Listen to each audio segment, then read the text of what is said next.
This conference will now be recorded.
तो फिर याद आ रहा है।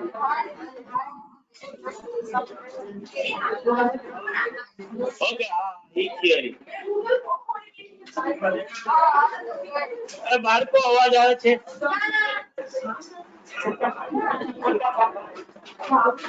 ઓનલાઈન ના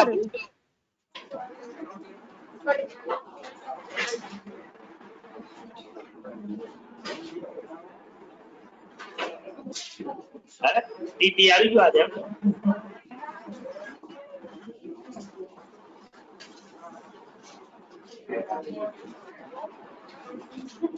ઉડી ઉડી ચાલ ઉડી ઉડી ચાલ ये देखो उड़ी उड़ी चाल आधा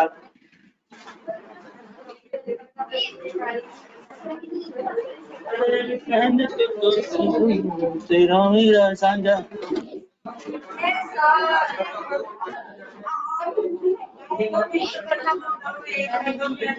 શેનું ઉપર શું કીધે રાખત કઈ મને ખબર હોય છે ને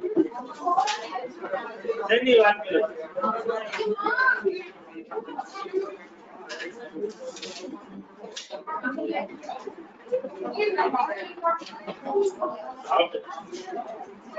જીવન ની કિંમત બીજું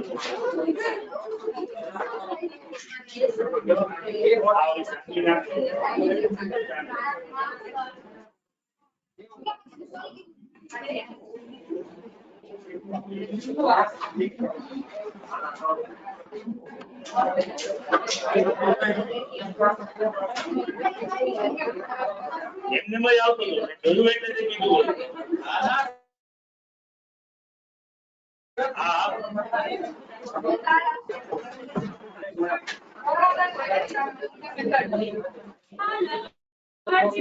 Let's ask it. Let's take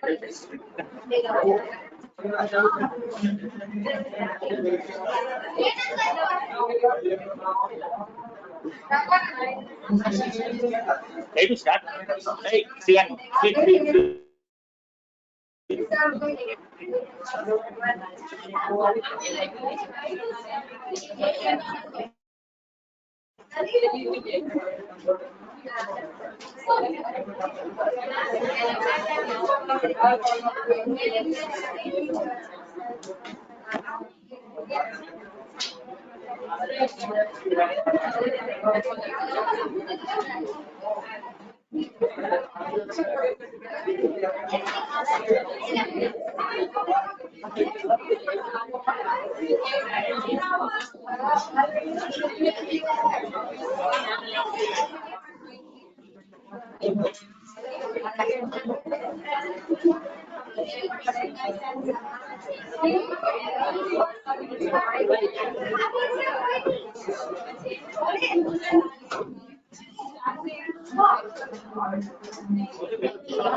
તો બાળકો આપણે પીપી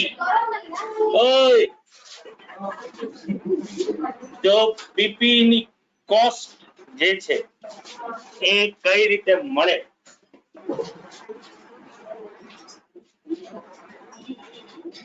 જેવી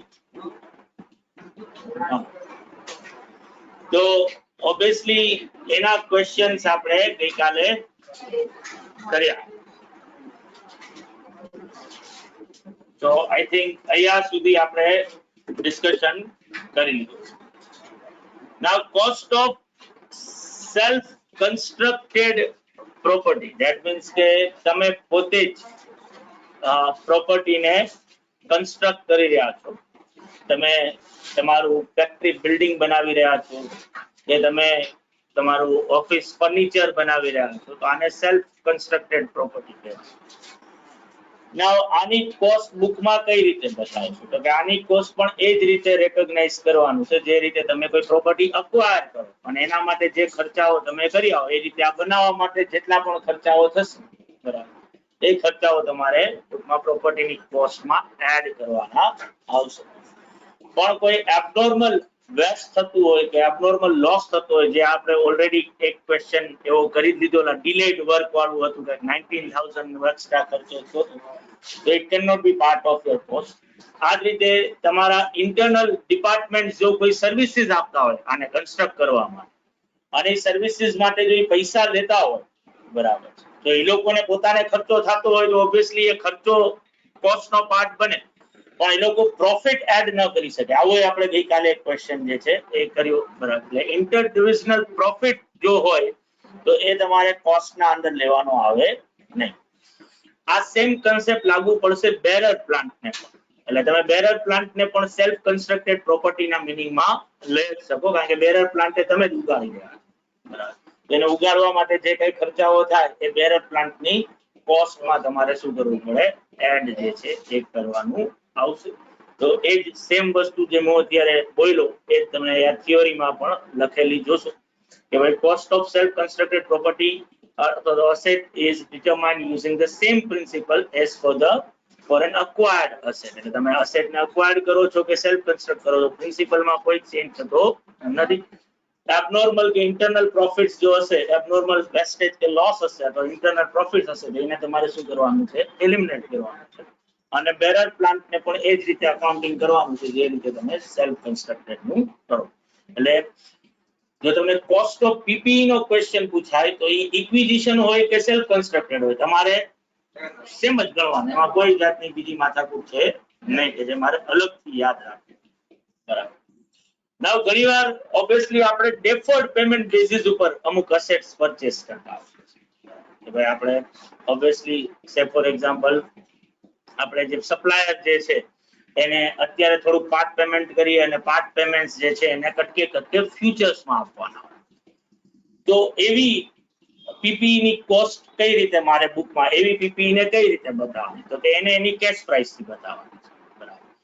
જે એની કેશ વેલ્યુ જે હોય કે આજે 5 લાખની અસેટ છે તમારે 5 લાખ રૂપિયા સપ્લાયરને ચૂકવવાના છે તમે અત્યારે ડાઉન પેમેન્ટમાં 50,000 આપી રહ્યા છો અને 4,50,000 ના તમે ઇન્સ્ટોલમેન્ટ કરેલા છે કે જે તમે કદાચ 5 yearsમાં કે 10 yearsમાં તમે શું કરવાના છો અને રીપે કરવાના તો તમારે એ અસેટને 5 લાખ રૂપિયાની બુકમાં શું કરી નાખવાની છે રેકોગ્નાઇઝ કરી નાખવાની કેશ પ્રાઇસ.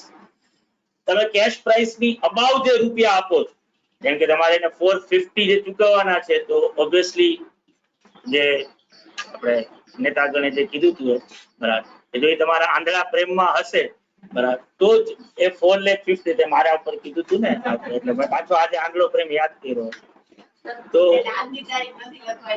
હા હા બરાબર તો એ 4,50,000 રૂપીસ છે એ ઓબ્વિયસલી તમારી પાસે ઇન્સ્ટોલમેન્ટમાં લેશે તો માનો કે એના 5,50,000 ની લે તમે વધારાના 1 lakh rupees because of A delayed payment લઈ રહ્યો છે એ મફત તો એવું નહીં કરે બરાબર તો આ પોર્શન ઇન્ટરેસ્ટ અમાઉન્ટ કહેવાય કે જેનું અકાઉન્ટિંગ તમારે ઓબ્વિયસલી ઇન્ટરેસ્ટ નું જે રીતે થાય જો બોરોઈંગ કોસ્ટ નો પાર્ટ બનતો હોય એ 16 ના ડેફિનેશન માં આવતું હોય તો એ ઇન્ટરેસ્ટ તમારે શું કરવું પડે કેપિટલાઇઝ કરવું પડે બાકી નહીં તો તમારે એને over a period of time profit ની સામે શું કરવાનું આવે ચાર્જ કરવાનું આવશે બરાબર તો એ રીતે જો તમે અસેટ લીધી હશે તો એનું અકાઉન્ટિંગ તમારે આ ટૂંકમાં કેશ પ્રાઇસ થી જે છે એ કરવાનું થશે અથવા એનું ઇનિશિયલ રેકગ્નિશન બુકમાં જે કેશ વેલ્યુ છે અસેટની એનાથી તમારે કરવાનું આવશે બધાને ક્લિયર ને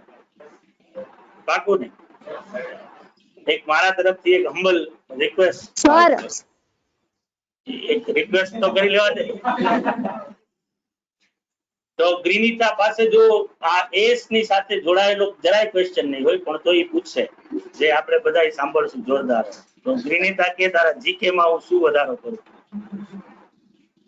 સર આ તમે જે સમજાવ્યું ને મને પ્રોપર નથી સમજાતું ફરીથી રિપીટ કરશો એસ રિલેટેડ ક્વેશ્ચન કર્યો એ બદલ આજે હું ખરેખર આમ મોજમાં આવી ગયો કે તને નીચે અત્યારે હું તને સમજાવી રહ્યો છું ને ઈ પોર્શન તને ન સમજાવવામાં આવતો તો હું તને ઈ સમજાવું છું પાછું તો ગ્રીનિતાનું જ એક્ઝામ્પલ લઈએ બરાબર ગ્રીનિતા ટૂંકમાં ક્યાં તું રહે છો ગ્રીનિતા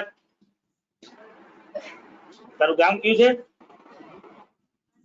હળમતિયા સર ત્યાંથી રાજકોટ આવવા માટે એ બસ લીધી પોતાની બાપુજીની બસ કરીને આપણે બીજાને બસમાં આવું એના કરતા મારી બસમાં જ આવું તો એ બસ લેવા માટે તું ગઈ ને તો જે સપ્લાયર જે હતો ને એ બસ તને 10 લાખ રૂપિયા કીધી તે કીધું મારી પાસે અત્યારે લાખ રૂપિયા છે 10 લાખ છે નહીં બાકીના 9 લાખ રૂપિયા મારા ઉપર ભરોસો રાખો કટકે કટકે આપી બરાબર આ સમજાણું તને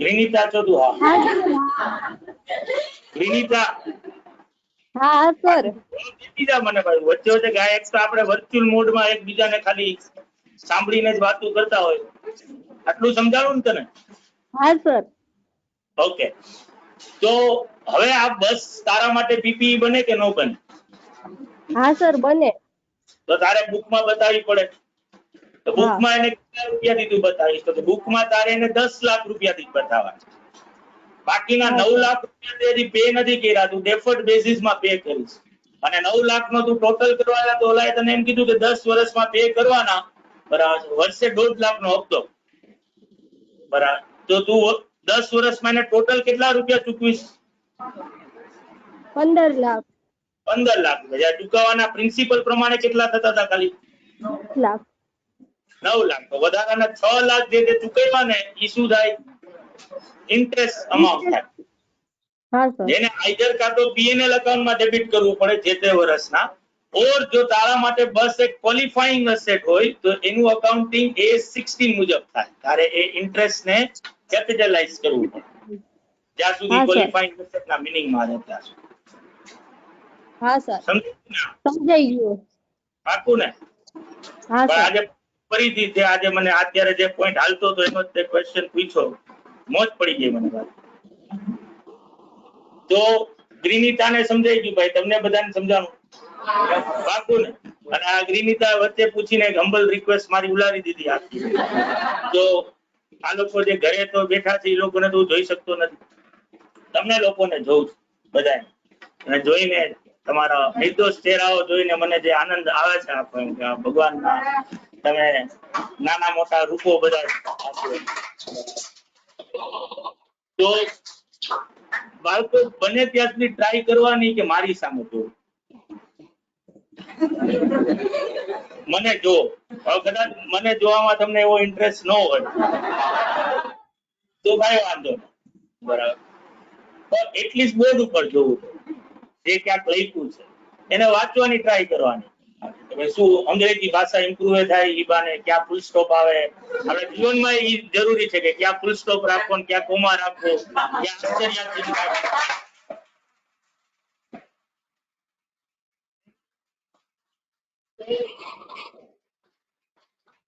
હજી એક વાત ખાલી પછી પાછા આવે. લાગતા ઓળખતા લોકો ધ્યાનમાં લે કારણ કે આ અનુભવમાંથી હું એ પસાર થયેલો છું અને હું છેલ્લા 18 વર્ષથી અલગ અલગ ચહેરાઓને જોઉં છું. બરાબર. તો તમે જો મારી સામે ન જોતા હો ને તો મારો ઈગો ગજબનો હર્ટ થાય છે. એટલે એટલે તમે હું અહીંયા છું જો મારી ધ્વનિને તમે સાંભળી શકો છો ને જો મારા બે હાથ દેખાશે તો આ બાજુ જોવાનું બધા લોકો રાખો ને આ બાજુ એ બોર્ડ નથી આ બાજુ એ બોર્ડ નથી ઉપર એ બોર્ડ નથી સામે બોર્ડ છે. તમે જીવનના અલગ અલગ અત્યારે પ્લાનિંગમાં હો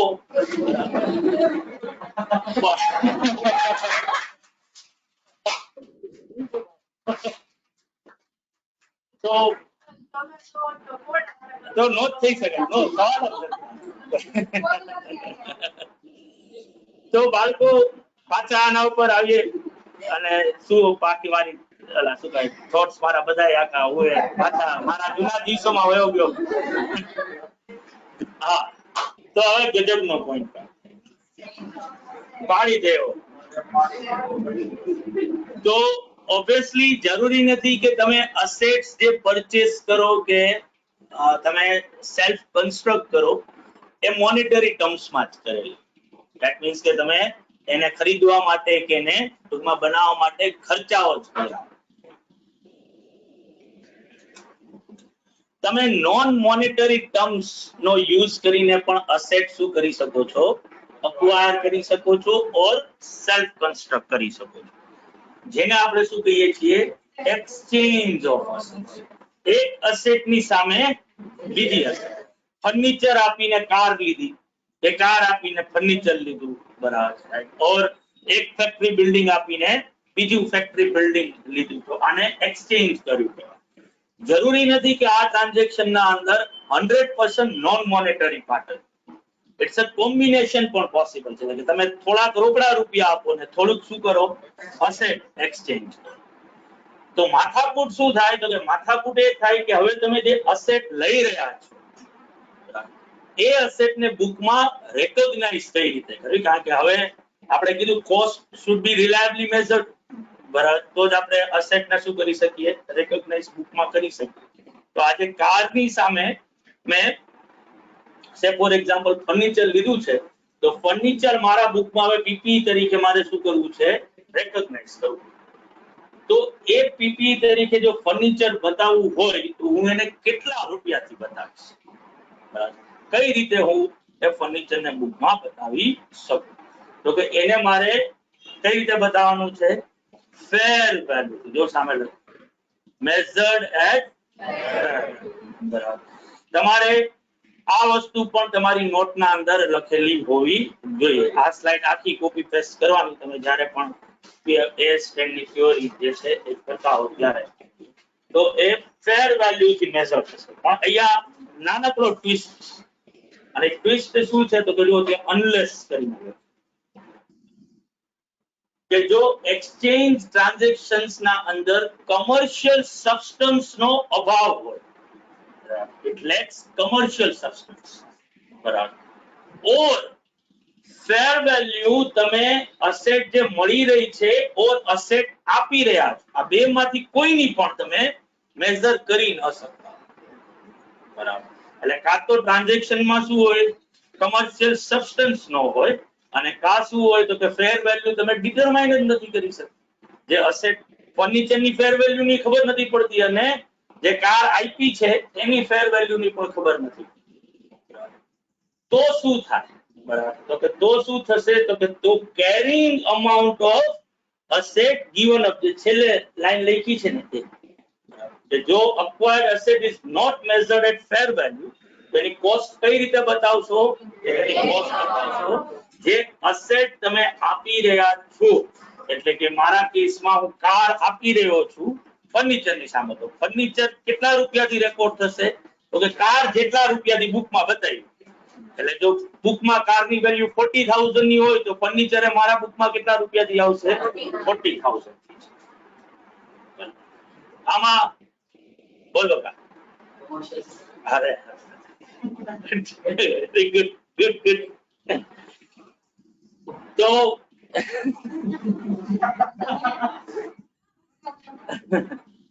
તારી ઉત્સુકતા અને તારા ઓલા માટે યાર, એટલે તો હું તને 2 દિવસ મિસ કરતો. બોલો કાલે પૂછ્યું મેં અને હું આમ આ ક્લાસમાં એક્સાઇટેડ એટલે જ હતો લેક્ચર લેવા માટે કે તું મળીશ મને.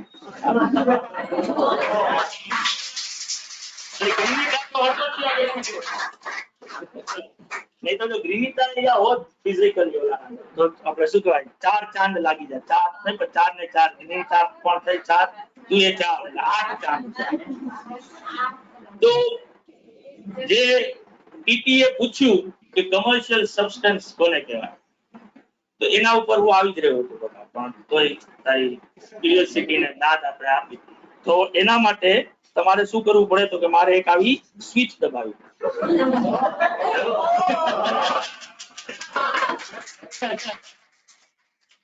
તો ઓબ્વિયસલી તમારે અહીંયા જે ક્વેશ્ચન થાય તેવું બોલી જ રહ્યો હતો ત્યારે કે એ છે કે ભાઈ આજે હું જે અસેટ એક્સચેન્જમાં લઈ રહ્યો છું એને મારે બાય ડિફોલ્ટ ફેર વેલ્યુથી બુકમાં બતાવવા. પણ આવું ક્યારે ન કરી શકું? તો કે જ્યારે એક્સચેન્જનું જે ટ્રાન્ઝેક્શન કરી રહ્યો છું એમાં કોઈ કમર્શિયલ સબસ્ટન્સ ન હોય અથવા તો હું ફેર વેલ્યુ નક્કી નથી કરી શકતો. તો એવા કેસમાં બ્રોડ પ્રિન્સિપલ શું યાદ રાખવાનો તમારે? કે તમારે જે અસેટ ગિવન અપ કરી રહ્યા છો એની કેરિંગ અમાઉન્ટથી અસેટને બતાવવાની છે. હવે કમર્શિયલ સબસ્ટન્સ આપણે સમજીએ છીએ, પણ એ પહેલા હું તમને એ પણ ડિસ્ક્લેમર આપી દઉં કે જો મને એક્સચેન્જ ઓફ અસેટનો ક્વેશ્ચન પૂછાશે તો 95% કેસમાં ક્વેશ્ચનના અંદર બહુ સ્પેસિફિકલી લખીને જ આપ્યું હશે કે ટ્રાન્ઝેક્શનમાં કમર્શિયલ સબસ્ટન્સ છે કે નથી. એટલે મારે કમર્શિયલ સબસ્ટન્સ ગોતવા જવાની જરૂર છે નહીં, કે મારે નક્કી કરવા જવાની જરૂર નથી કે ભાઈ કમર્શિયલ સબસ્ટન્સ એટલે શું. બરાબર. એટલે તમારે એઝ અ સ્ટુડન્ટ તમારી રાહ કેવી છે? એકદમ આસાન. તમને ખાલી બ્રોડ બેઝ રૂલ ખબર હોવી જોઈએ કે ભાઈ જે એક્સચેન્જમાં અસેટ લઈ રહ્યા છીએ એ ફેર વેલ્યુથી આવે બુકમાં, બાકી નહીં તો carrying amount of asset given up થી મારે એને બતાવવાની છે જો લેક ઓફ કમર્શિયલ સબસ્ટન્સ લખેલું. નાઉ કમર્શિયલ સબસ્ટન્સ ટ્રાન્ઝેક્શનમાં છે ક્યારે કહેવાય? તો કે આજે ઓબ્વિયસલી કાર આપણે સાવ આના AS10 ના ઓલા ટેક્સમાં જતા જ નથી. આપણે સીધું એમને એક સામાન્ય માણસના પોઈન્ટ ઓફ વ્યૂ થી જો સમજીએ કે કાર મારા બુકમાં મેં 40,000 રૂપિયાની બતાવી. બરાબર. તો ફર્નિચર જે છે એ હું 40,000 રૂપિયાથી વધારે બતાવી શકું? લોજિકલી આમ જોવા જાય ન થઈ શકે ને. શું કામ ન થઈ શકે? કારણ કે 40,000 ની વસ્તુ આપી રહ્યો છું બેઝિકલી, અને સામે ફર્નિચર લઈ રહ્યો. તો આમ જોવા જાવ તો લોજિકલી ફર્નિચર કેટલા રૂપિયાથી આવવું જોઈએ? 40,000. પણ હું એને 60,000 થી બતાવવા માંગુ છું જે ફર્નિચરની ફેર વેલ્યુ. આવું ક્યારે થઈ શકે? તો કે આવું બહુ સિમ્પલ કે ભાઈ આવું તો જ પોસિબલ થઈ શકે કે ફર્નિચર જે છે જે હું એક્સચેન્જમાં લઈ રહ્યો છું એ મારી એક્ઝિસ્ટિંગ અસેટ કરતા કેશ ફ્લો મને કેવું કરીને આપતું હોવું જોઈએ? વધારે જનરેટ કરતું. એમાંથી મને કઈક શું થતો હોવો જોઈએ? ફાયદો થતો હોવો જોઈએ. તો જ એની વેલ્યુ જે અસેટ આપી રહ્યો છું એના કરતા કેવી કરી શકાય? વધારે બતાવી શકાય. બરાબર. બાકી તો એ થઈ જ ન શકે. બરાબર. કમર્શિયલ સબસ્ટન્સ બેઝિકલી આ છે. બરાબર. કેશ ફ્લો નું કન્ફિગ્યુરેશન કે ભાઈ જે અસેટ શું ગિવન અપ કરું છું એનો કેશ ફ્લો અને જે સામે અસેટ મને મળી રહી છે એના કેશ ફ્લોઝ ને જો કમ્પેર કરું, બરાબર, તો એમાં કમ્પેર ટુ ફેર વેલ્યુ નો જે બે વચ્ચે ડિફરન્સ છે, કારની ફેર વેલ્યુ અને ફર્નિચરની ફેર વેલ્યુ, એની સામે આ કેશ ફ્લો નો ડિફરન્સ કેવો આવવો જોઈએ? સબસ્ટેન્શિયલ આવો. આજે માનો કે કારને વેચવા જાવ તો 50,000 મળે છે, બરાબર, અને ફર્નિચરની ફેર વેલ્યુ 60,000 છે. એ લોકો વચ્ચેના ફેર વેલ્યુમાં કેટલો ડિફરન્સ? 10,000. પણ જે કેશ ફ્લો જનરેટ થશે કારને રાખત, બરાબર, અને એની સામે ફર્નિચર આવ્યું બરાબર ઈ બે વચ્ચેના કેશ ફ્લો નો જે ડિફરન્સ આવી રહ્યો છે એ અપ્રોક્સિમેટલી 10,000 ઓર મોર ધેન 10,000 આવી રહ્યો છે. બરાબર તો પછી મારું આ ટ્રાન્ઝેક્શન કેવું છે કમર્શિયલી સબસ્ટન્સ ધરાવે છે એવું કહી શકાય. બરાબર હવે જો બાય ડેફિનેશન કમર્શિયલ સબસ્ટન્સ ને આપણે જો સમજીએ તો કે enterprise determines whether an exchange transaction has a commercial substance by considering the extent to which its future cash flows are expected to change as a result of transaction. બરાબર enterprise determine કરવાનું બરાબર કે જે exchange transactions ઈ લોકો કરી રહ્યા છે એ exchange transactions ના લીધે બરાબર જે ફ્યુચર કેશ ફ્લોઝ એને મળવાનું એ ફ્યુચર કેશ ફ્લોઝ માં શું આવવો જોઈએ ચેન્જ આવવો જોઈએ. આ ચેન્જ કેવો હોવો જોઈએ સબસ્ટેન્શિયલ. એટલે તમારે કન્ફિગ્યુરેશન્સ ઓફ કેશ ફ્લો જોવું પડે. હવે કન્ફિગ્યુરેશન ઓફ કેશ ફ્લો ને તમે ત્રણ જો જે એલિમેન્ટ આપેલા છે રિસ્ક ટાઈમિંગ અને અમાઉન્ટ. બરાબર આજે આપણે એક ક્વેશ્ચન હમણાં કરીશું પણ ખરી આ એક્સચેન્જ ઓફ ટ્રાન્ઝેક્શન અંદર કે ભાઈ ગ્રીન ટ્રિબ્યુનલ તમે નામ સાંભળ્યું છે બધે આ પર્યાવરણ લક્ષી જે લોકો ટૂંકમાં માથાકૂટ કરે છે તો એસ પર ગ્રીન ટ્રિબ્યુનલ ના ઓલા કાયદા પ્રમાણે આપણે જોવા જઈએ કે જો તમારું સિટી એરિયામાં જો ફેક્ટરી લોકેટેડ હશે ને બરાબર તો એને બંધ કરાવી દેવામાં આવશે. બરાબર એટલે ગવર્મેન્ટ ઓફ ગુજરાતે શું કર્યું તો કે આ અમેન્ડમેન્ટ આવ્યું ને તો એ લોકોએ સિટી એરિયાની બહાર જીઆઈડીસી કે બીજા કોઈ ઇન્ડસ્ટ્રીયલ સેટ્સ ની રચના કરી અને હવે ગવર્મેન્ટ ઓફ ગુજરાત તમને ઓફર આપી દે છે કે ભાઈ તમે સિટી એરિયાની ફેક્ટરીને શું કરી નાખો ગિવન અપ કરી નાખો અને એના એક્સચેન્જમાં અમે તમને શું કરશું તો કે એવી જ એક ફેક્ટરી જીઆઈડીસી માં લોટ કરી દે જે સિટી એરિયાની શું આવી રહી છે બહાર. તો આ એક્સચેન્જ ઓફ પીપી થયું ને એક ફેક્ટરીની સામે બીજી ફેક્ટરી. હવે આ ટ્રાન્ઝેક્શનમાં કોઈ કમર્શિયલ સબસ્ટન્સ છે કે નહીં તો કે ઓબ્વિયસલી છે કારણ કે જો સિટી એરિયામાં એમને ઓપરેટ કરતો રહીશ તો ત્યાં રિસ્ક છે એ શું થઈ જવાનું છે બંધ થઈ જવાનું. બરાબર ત્યારે જીઆઈડીસી ના અંદર આવું કોઈ રિસ્ક છે તો સિટી એરિયામાં કેશ ફ્લોઝ મળવાના જ શું થઈ જશે બંધ થઈ જશે. જો આ મારું એમને કન્ટિન્યુ રહેશે પણ એક્સચેન્જ વાળી એસેટ લઈશ તો ત્યાં ઓબ્વિયસલી મારા કેશ ફ્લોઝ જે છે મળતા રહેવા. બરાબર બીજું તમે ટાઈમિંગ ના પોઈન્ટ ઓફ વ્યૂ થી વાત કરો કે આપણે કાર ને ફર્નિચર વાળું એક્ઝામ્પલ કે કાર જો એમને રાખીએ તો કદાચ નેક્સ્ટ 5 years સુધી ચાલવાની પછી એના યુઝફુલ લાઈફ એની શું થઈ જવાની હતી પૂરી જવાની. ફર્નિચર ની યુઝફુલ લાઈફ ને ડિટરમાઇન કરી 10 વર્ષ તો કારમાં કેશ ફ્લોઝ કે કેટલા વર્ષ સુધી મળવાના છે તો ફર્નિચર માં 10 years. તો ટાઈમિંગ વધ્યો તો કેશ ફ્લો શું થવાનો છે વધવાનો છે. બરાબર એક ઓર શિયર અમાઉન્ટ. બરાબર સે ફોર એક્ઝામ્પલ હું સેમી ઓટોમેટિક મશીન ની સામે ઓટોમેટિક મશીન લઈ બેની યુઝફુલ લાઈફ 5 years છે. ધેટ મીન્સ કે ટાઈમિંગ ના પોઈન્ટ ઓફ વ્યૂ થી કોઈ ઓલું નથી પણ સેમી ઓટોમેટિક મશીન કલાકના 100 યુનિટ બનાવીને આપશે ઓટોમેટિક મશીન કલાકના 150 યુનિટ બનાવે. સેમી ઓટોમેટિક નો મેન્ટેનન્સ ખર્ચો પર એનમ 50,000 રૂપિયાનો છે જ્યારે ઓટોમેટિક મશીન નો પર એનમ નો ખર્ચો 30,000. તો તમે જો અહીંયા શું થયું તો કે અહીંયા યુઝફુલ લાઈફ સેમ જ છે કોઈ રિસ્ક પણ નથી. ટાઈમિંગ કે રિસ્ક ના પોઈન્ટ ઓફ વ્યૂ થી બે વસ્તુ કેવી છે સેમ છે પણ અમાઉન્ટ ના પોઈન્ટ ઓફ વ્યૂ કે આ જો ઓટોમેટિક મશીન આવશે તો મારો કેશ ફ્લો કેવો થઈ જવાનો છે કારણ કે હું કલાકના 150 યુનિટ બનાવું છું. બરાબર અને પ્લસ મારા અમુક એક્સપેન્ડિચર કેવા થાય છે ઓછા થાય છે જે પણ મારા કેશ ફ્લો માં. તો જે કન્ફિગ્યુરેશન્સ ઓફ કેશ ફ્લોઝ છે of asset received differs from the configurations of asset cash flows of assets transferred or enterprise specific value.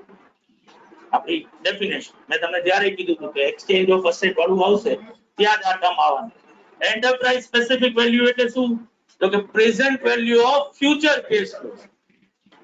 જે અસેટ માંથી મને કેશ ફ્લો જનરેટ થવાના છે એની પ્રેઝન્ટ વેલ્યુ પ્લસ એમાં એડ કરી દેવાનું શું તો કે એની રેસિડ્યુઅલ વેલ્યુ. બરાબર enterprise specific value of portions of operation of enterprise affected by the transaction changes as a result of exchange. બરાબર અને હવે આ ત્રીજું છે એન્ડ. આ જે ડિફરન્સ આવ્યો, difference in A or B is significant relative to the fair value of asset. Either cash flow no configuration નો જે ડિફરન્સ છે બે એસેટ વચ્ચેનો, કે એન્ટરપ્રાઇઝ સ્પેસિફિક વેલ્યુ નો જે ડિફરન્સ છે બે એસેટ વચ્ચે, એ કેવો હોવો જોઈએ? સિગ્નિફિકન્ટ હોવો જોઈએ એની ફેર વેલ્યુ ની સામે. તો આવા ટ્રાન્ઝેક્શન માં શું કહેવાય?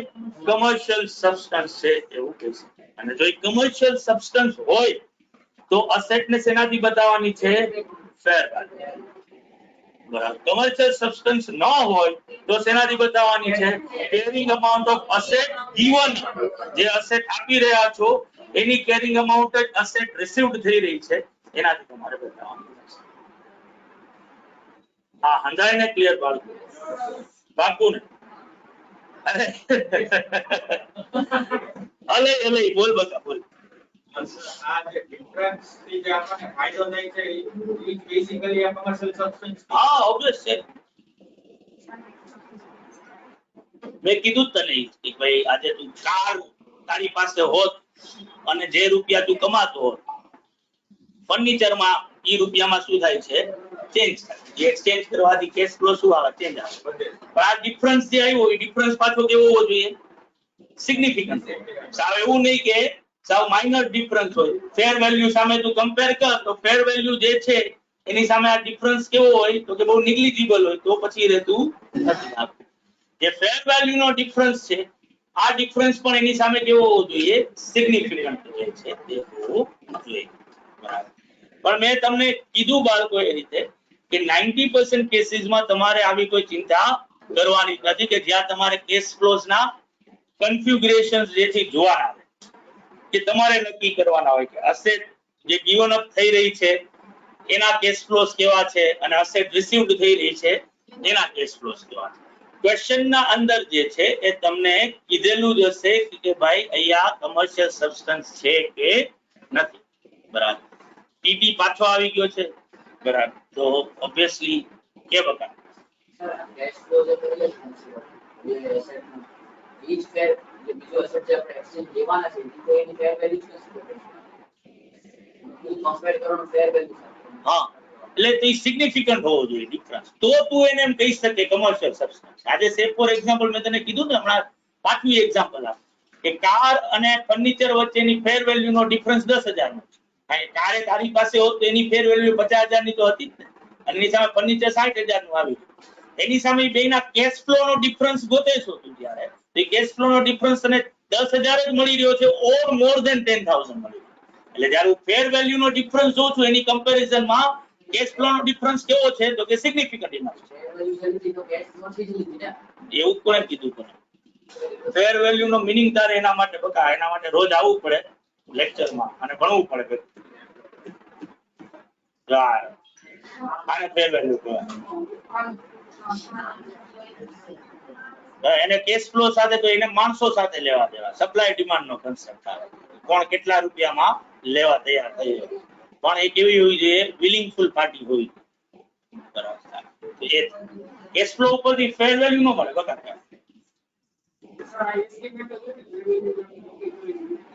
એસ્ટિમેટ તો ન કહી શકાય બકા, કારણ કે તું વેચ તો તને એની આસપાસ રૂપિયા મળે જ 100%. કારણ કે તો તારે નોલેજેબલ. એક મિનિટ પેલા કોણ નીલ બોલી રહ્યો છે ને? હા, હવે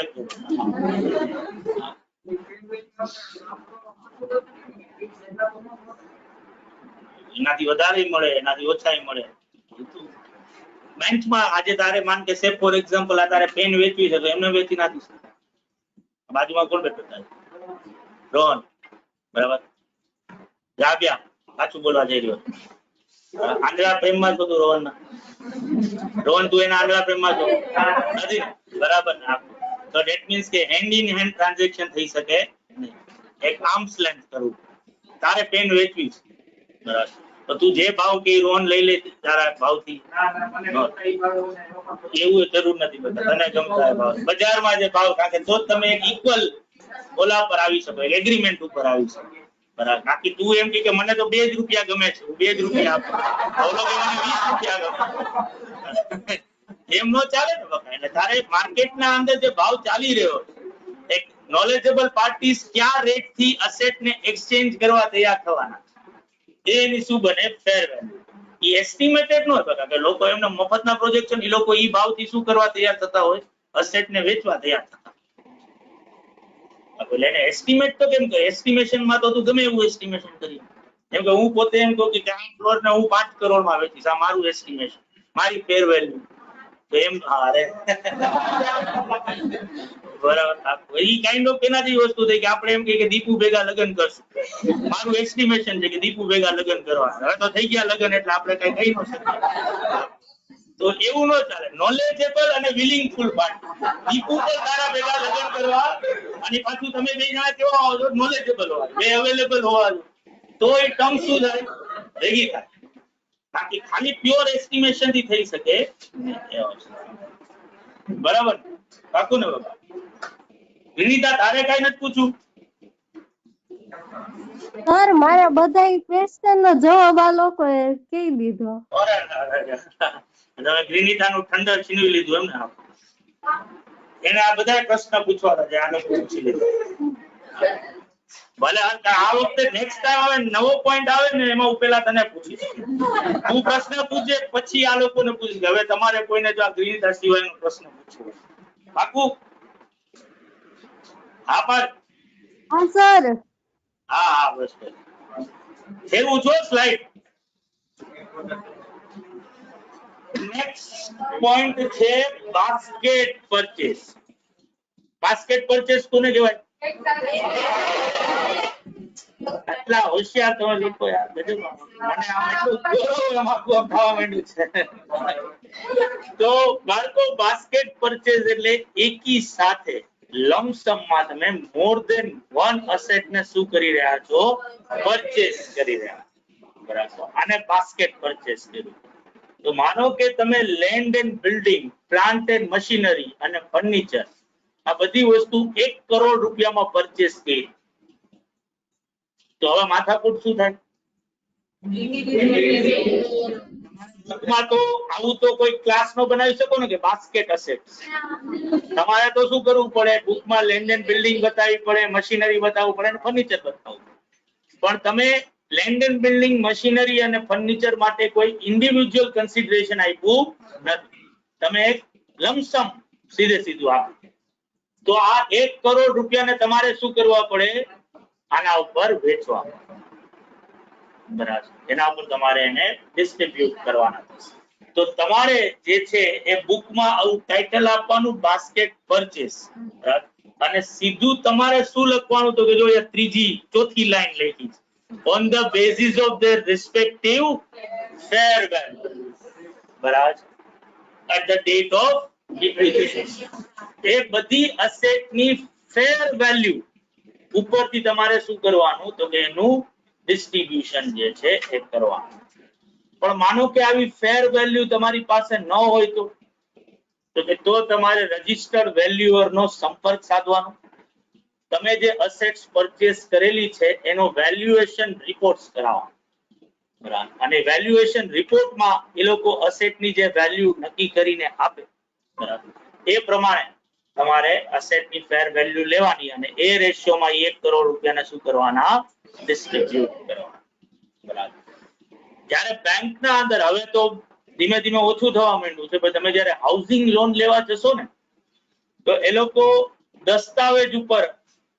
દસ્તાવેજની અમાઉન્ટ ઉપર હાઉસિંગ લોન આપે. હવે એ આપણા સૌરાષ્ટ્રના અંદર કેવી પ્રેક્ટિસ છે, તો કે આપણે જે છે બીકોઝ ઓફ જંત્રી મુજબ દસ્તાવેજ થાય છે. સરકારે ભાવ નક્કી કરેલા છે દરેક તળિયાના. પણ માર્કેટમાં એકચ્યુઅલ રેટ અને ગવર્નમેન્ટના રેટ વચ્ચે શું હોય છે, સબસ્ટેન્શિયલ ડિફરન્સ હોય છે. એટલે તમે કદાચ સોદો કર્યો 1 કરોડ રૂપિયાનો, કોને સાઈન કરાવે?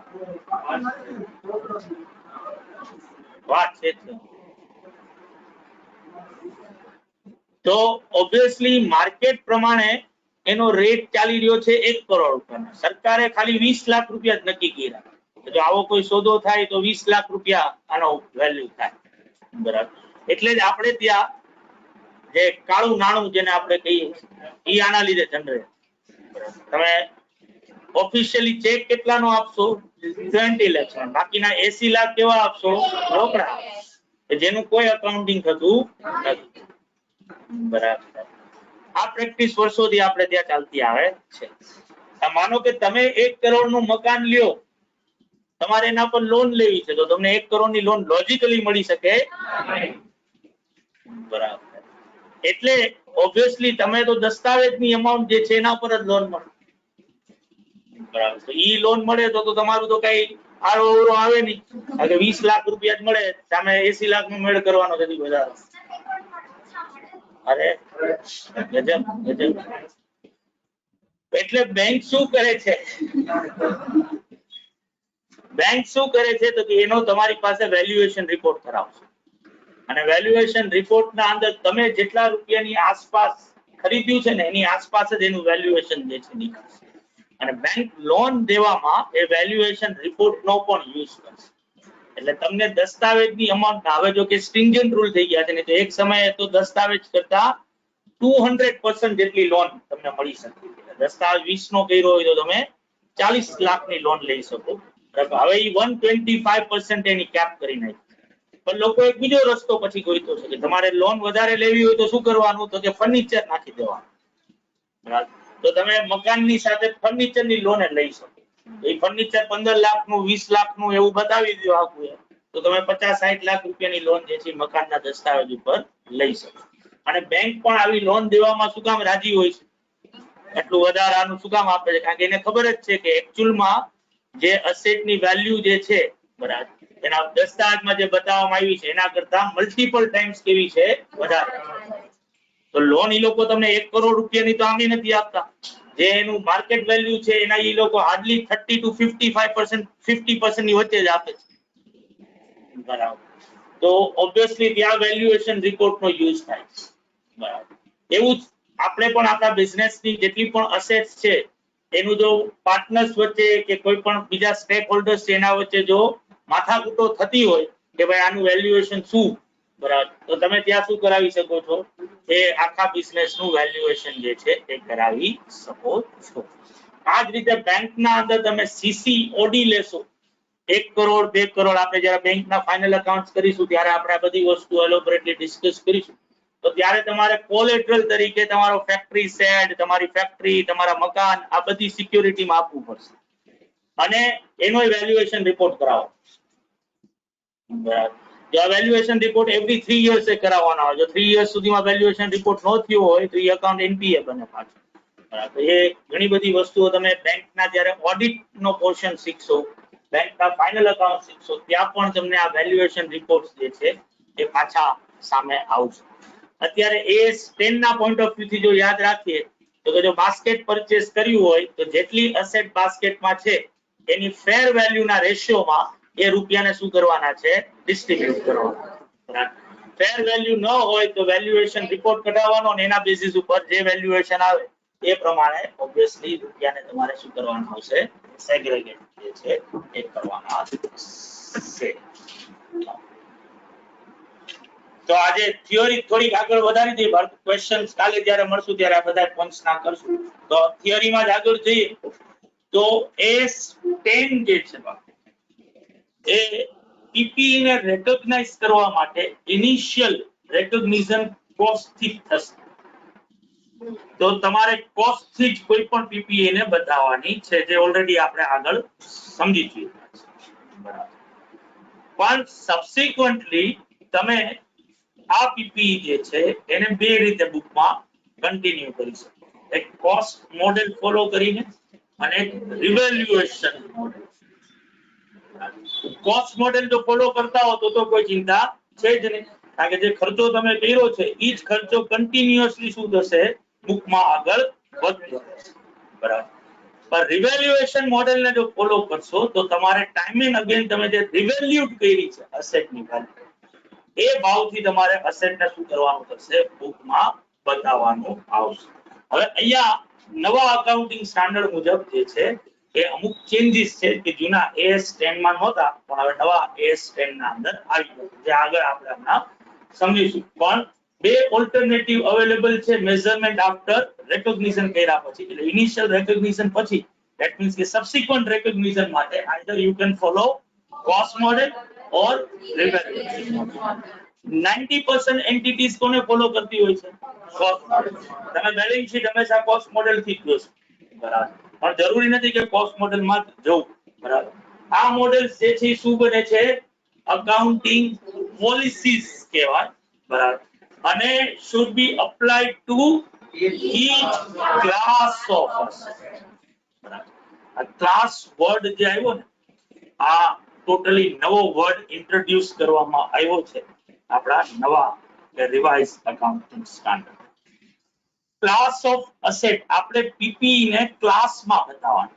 એટલે સે ફોર એક્ઝામ્પલ મારી પાસે સાપરની ફેક્ટરી છે, મેટોડામાં ફેક્ટરી છે, બરાબર, મારી પાસે જીઆઈડીસી માં ફેક્ટરી છે, બરાબર, તો હું બુકમાં એક એનું મેન હેડ બનાવીશ, ફેક્ટરી બિલ્ડિંગ્સ, બરાબર, અને આ ફેક્ટરી બિલ્ડિંગ્સ ના હેડ ના નીચે શું આવશે?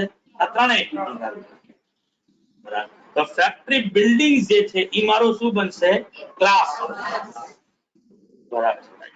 આ જ રીતે ઓબ્વિયસલી સે ફોર એક્ઝામ્પલ ફર્નિચર મારો એક ક્લાસ બની શકે, પ્લાન્ટ એન્ડ મશીનરી એક મારો ક્લાસ જે છે એ બની શકે.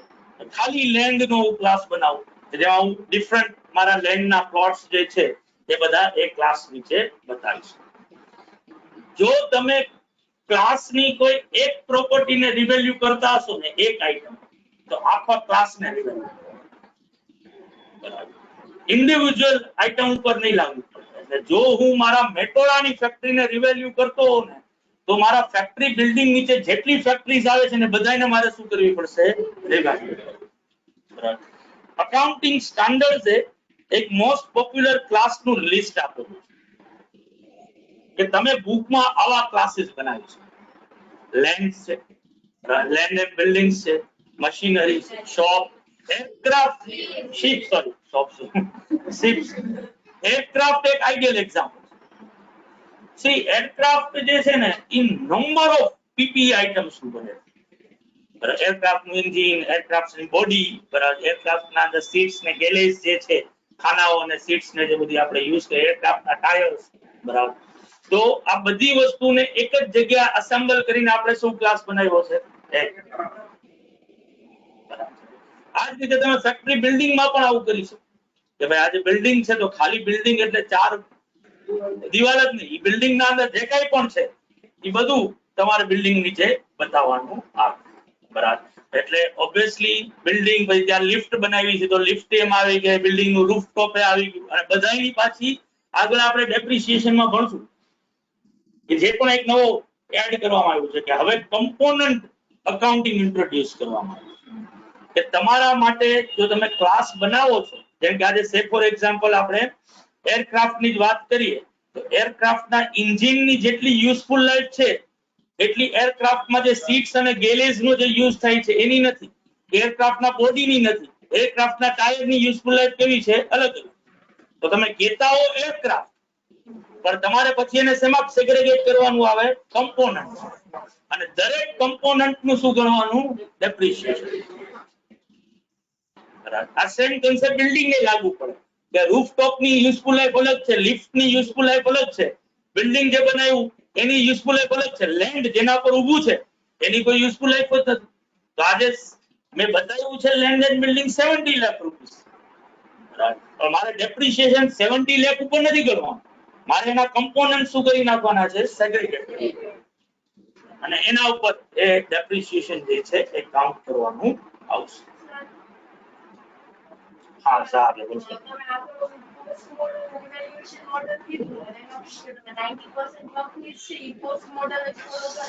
But sir, post model follow કરે તો એમાં તો આપણી જે બેલેન્સ શીટમાં ઓલ્ડ બધી વેલ્યુ હોય તો કંપની પ્રેઝન્ટ નેટ વર્થ કેમ કેલ્ક્યુલેટ થાય? પ્રેઝન્ટ મેથડ એટલે નેટવર્ક. ઓકે. તો જે ખર્ચો કર્યો એ ખર્ચો જ બતાવવાનો આવે ને આમ. આજે માન કે મેં બિલ્ડિંગ બનાવવા માટે 50 લાખ રૂપિયા ખર્ચ્યા છે, મારો એકચ્યુઅલ એક્સપેન્ડિચર કેટલો છે? બરાબર. મારે જો સિસ્ટમેટિક એલોકેશન કરવું હોય તો શેનું કરવાનું આવે? 50 લાખ નું આવે, બરાબર. તો હું અસેટ ને મારા બેલેન્સ શીટમાં કેરી ફોરવર્ડ કરીશ કેટલા રૂપિયા? 50 lakhs. ને એમાં જેટલું સિસ્ટમેટિક અલોકેશન ટીલ ડેટ સુધી થયું હશે એ બધું શું કરી નાખીશ એમાંથી લેસ કરી. બરાબર. રિવેલ્યુએશનમાં કેવી થાય? રિવેલ્યુએશન મોડેલ ના અંદર એની અત્યારે ફેર માર્કેટ વેલ્યુ કે જે માર્કેટ વેલ્યુ એ પ્રમાણે ગણવાની આવે. ત્યારે 50 lakhs ની બિલ્ડિંગ હતી પણ અત્યારે માર્કેટમાં 70 lakh રૂપીસ છે, તો હું એને 50 માંથી જમ્પ કરાવીને ક્યાં લઈ જઈશ? 70 ઉપર લઈ જઈશ. તો 20 lakh રૂપીસ નો મારો શું થશે? રિવેલ્યુએશન સરપ્લસ થશે, જે મારે બુકમાં શું કરવો પડશે? પાછો બતાવવો પડશે. ઓલામાં 50 ના 50 એમને એમ રહેશે. જ્યારે વેચીશ ત્યારે માન કે 70 લાખ રૂપિયા આવે તો 20 લાખ રૂપિયા હું પ્રોફિટ તરીકે બતાવીશ. બરાબર.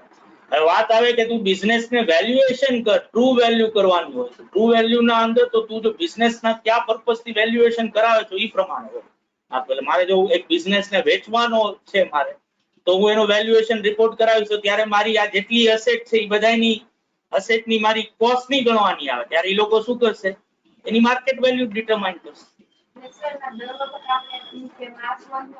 આ તો ટ્રુ એન્ડ ફેર વ્યૂ નો તારો જે ક્વેશ્ચન જે છે જે આના પછી હું કહેવાનો જ હતો આપકો, તો એ ટ્રુ એન્ડ ફેર તે 50 લાખ ખર્ચ્યા છે તો ટ્રુલી તે ખર્ચા કેટલા છે એની પાસે? બરાબર. જે વસ્તુ 50 લાખની વસ્તુના કદાચ 1 કરોડ રૂપિયા આવતા હોય તો તું વેચ તો આવે ને, તું વેચવાની છો ઈ અત્યારે. એવું છે કે ગોઈંગ કન્સર્ન આપણી જે ફંડામેન્ટલ અકાઉન્ટિંગ એઝમ્પશન જે છે એ પ્રમાણે તે કોઈ ફોરસીએબલ ફ્યુચરમાં કોઈ એવો પ્લાન બનાવ્યો છે કે આને વેચી નાખીશ? બરાબર. તો પછી ક્યાં વાત આવે કે જે વસ્તુ અનરિયલાઇઝ ગેઇન જે છે એને બુકમાં શું કામ બતાવો જોઈએ? જે મેં ખર્ચો એક્ચ્યુઅલમાં કર્યો છે ઈ જ વસ્તુ બતાવવાની આવે ને, ઈ જ મારી ટ્રુ વેલ્યુ છે કે અસેટ ની વેલ્યુ અત્યારે 50 લાખ રૂપિયાની છે, 50 લાખ રૂપિયા એની પાછળ ખર્ચો કર્યો છે. બરાબર. હવે જો વેચું ને 70 લાખ આવશે તો આપોઆપ જ 20 લાખ રૂપિયા જે તે પિરિયડના પીએનએલ એકાઉન્ટમાં શું થઈ જવાના? ક્રેડિટ થઈ જવાના as a part of profit on cell of asset. Forms હોય છે તો ઈ દર વર્ષના એન્ડમાં ઈ લોકો એવી રીતે કહે કે આ ફોર્મની આટલી નેટ વર્થ છે, તો ઈ લોકો દર વર્ષે રિવેલ્યુ કરતા હશે. ઓબ્વિયસ છે, કરવું પડે ને. એ તો રિવેલ્યુએશન નો રૂલ જ છે કે જે ફ્રીક્વન્ટ માર્કેટ ચેન્જ આવતું જો તું રિવેલ્યુએશન મોડેલ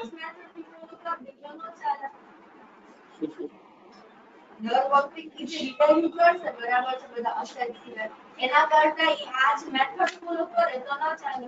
હું તને ઈ જ કહું છું. પેલા તો તું સમજ વસ્તુ કે મોડેલ ક્યુ ફોલો કરવું છે ઈ કોણ નક્કી કરશે? કંપની કરશે. બરાબર. એ કંપનીની શું બનશે? અકાઉન્ટિંગ પોલિસી બનશે. હવે જો કોસ્ટ મોડેલ ફોલો કરતો હો તો કોઈ મારો કાફલો પકડીને એવું ન કહી શકે કે શું કામ રિવેલ્યુએશન મોડેલ નથી ફોલો. બરાબર. કારણ કે હું બહુ સ્પેસિફિકલી મારા નોટ્સ ફોર્મિંગ પાર્ટ્સ ઓફ અકાઉન્ટ્સમાં લખીને જ આપું કે મારું પીપી જે છે એને મેં કઈ રીતે વેલ્યુ કરેલી છે? કોસ્ટ. હવે જેને મારા બિઝનેસને અસેસ કરવો છે ઈ કોસ્ટ ઉપરથી પોતાની રીતે માર્કેટ વેલ્યુ નક્કી કરી લેજો. એને માર્કેટ વેલ્યુની એટલી ઈચ્છા હોય તો હું તો એને કોસ્ટ થી બતાવું. બરાબર. આની જગ્યાએ જો રિવેલ્યુએશન મોડેલ ફોલો કરું તો મારે રિવેલ્યુએશન મોડેલમાં જવાનું.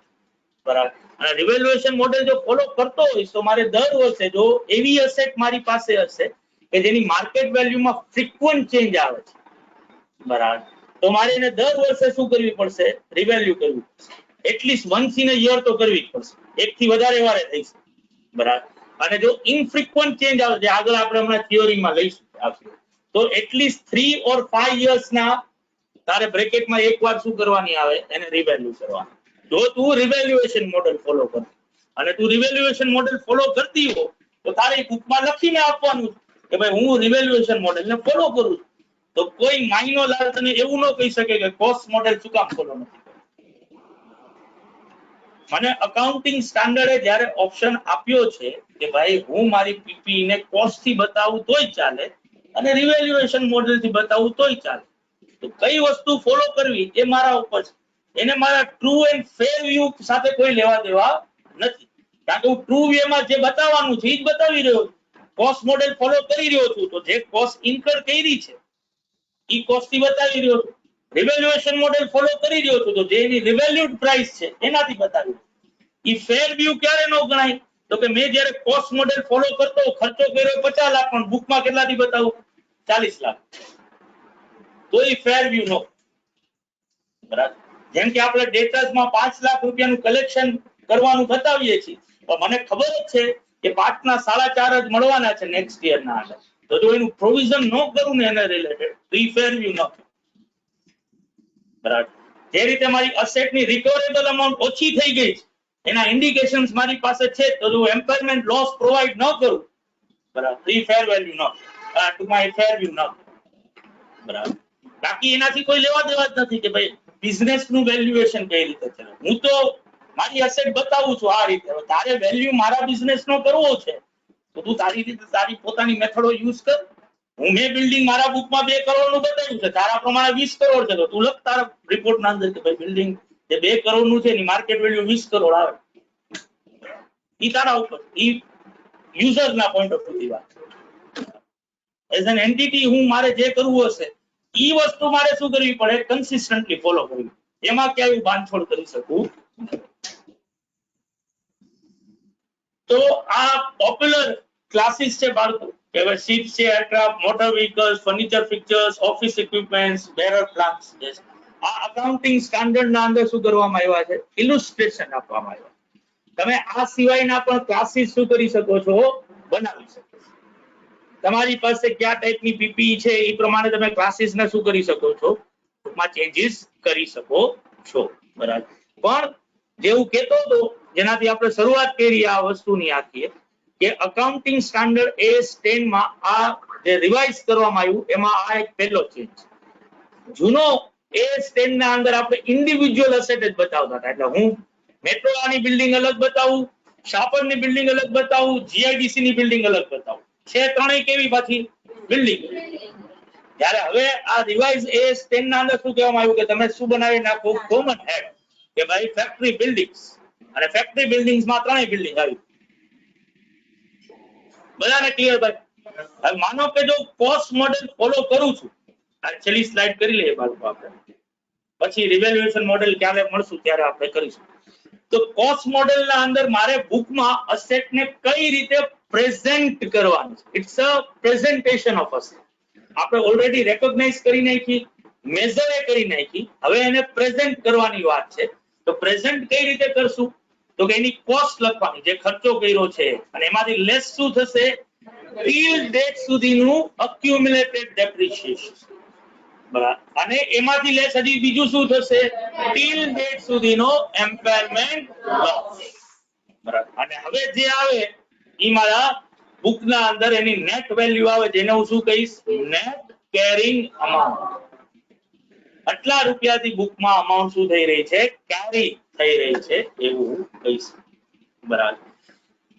તો આજે જે થિયોરીમાં ડિસ્કશન કર્યું બાળકો, એમાં તમે કોસ્ટ ઓફ સેલ્ફ કન્સ્ટ્રક્ટેડ વાળું નહીં લખો ચાલશે, મેઝરમેન્ટ ઓફ કોસ્ટ નહીં લખો ચાલશે, પણ આ એક્સચેન્જ ઓફ અસેટ ખાસ લખવાનું. ડિટર્મિનેશન ઓફ કોમર્શિયલ સબસ્ટન્સ તમારે જો લખવું હોય તો કઈ વાંધો નથી, પણ બાકી ઓબ્વિયસલી આ મેઇન રૂલ આ તમારે બુકમાં હોવો જોઈએ બરાબર. બાસ્કેટ પરચેસ લખી નાખવાનું, કઈ રીતે વેલ્યુ થાય છે, અને મેઝરમેન્ટ આફ્ટર રેકોર્ડ, જેમાં કોસ્ટ મોડેલ અને રિવેલ્યુએશન મોડેલ, બે મોડેલ અને કોસ્ટ મોડેલ પ્રમાણે આનું આ પ્રેઝન્ટેશન. બાકુ તો કાલે જ્યારે મળશું, તો કાલે કદાચ મળશું તો બાળકો આપણે પહેલા રિવેલ્યુએશન મોડેલ ને થિયરીમાં પૂરો કરશું, અને પછી આ બે પોઈન્ટ ના સાથે ક્વેશ્ચન સ્ટાર્ટ કરવા, એક્સચેન્જ ઓફ અસેટ અને રિવેલ્યુએશન મોડેલ બરાબર. એ બે વસ્તુ આપણે પછી પ્રેક્ટિકલ પોઈન્ટ ઓફ વ્યૂ થી જોઈશું. તો આવજો બાળકો બધા. ભાઈ બધાને સમજાણું છે ને, ઓનલાઈન વાળા બાળકો? Yes sir. હા સર. ઓકે, તો આવજો ભાઈ.